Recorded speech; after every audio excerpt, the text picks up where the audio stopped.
Hello guys! Isang mapagpalang umaga po sa bawat isa sa atin. Naririto po akong muli para mag-share sa inyo ng aming recipe for today. Guys, gagawa po ako ng pandan maha blanca or maha blanca with pandan flavor. So, naglagay na po ako dyan ng gelatin na pandan flavor and then maglalagay po tayo ng condensed milk. Ito po. Lagay natin muna. Hindi ko pa po binubuksan yung ating kalan kasi ilalagay po muna natin ito. And then lalagyan din po natin siya ng evaporated. Isang lata din po ng ating evaporated milk. Okay. Yan. So nalagay na po natin. Ang nandi dito po, bali nalagyan ko na rin po siya ng gata.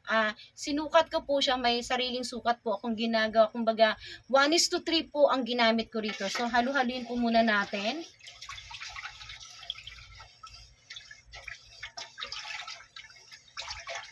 And then, tsaka natin bubuksan yung ating kalan. So, hayaan po muna natin siyang kumulo. Ayan guys, halu-haluin natin.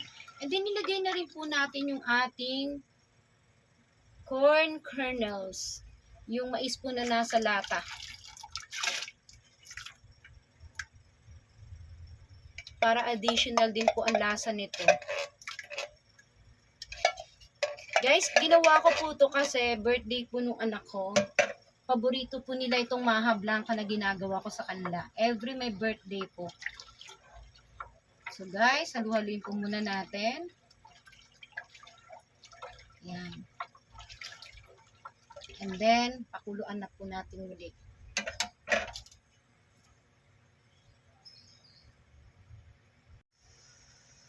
Hello guys! Ayan, kumukulo na po siya. Ilalagay na po natin yung ating all-purpose cream. Bali, meron din po siyang, hinaluan ko rin po siya ng isang basong gata. Tapos, meron din po siyang, dinagdagan ko lang po siya ng konting asukal. So, isasali na po natin siya.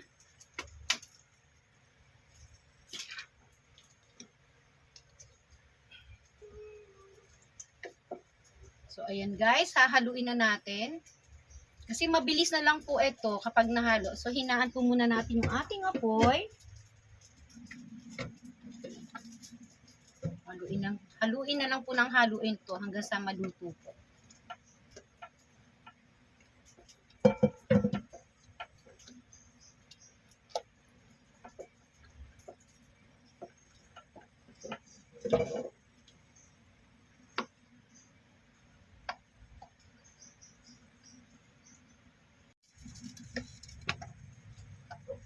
Yan, haluin lang po natin ng haluin.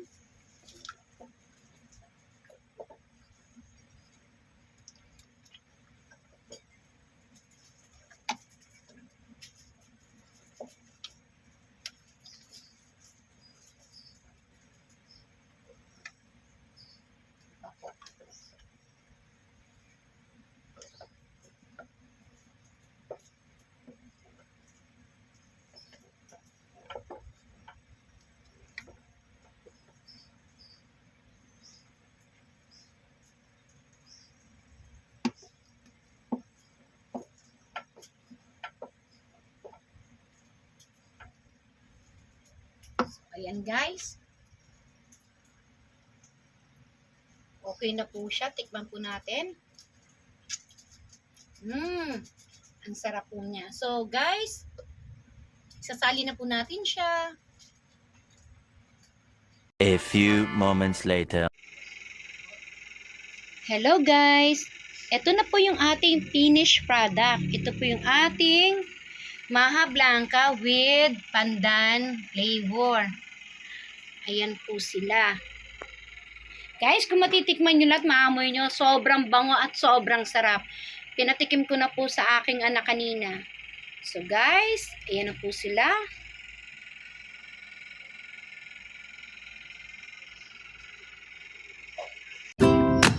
Hello guys! Salamat po sa lahat na nag-sponsor ng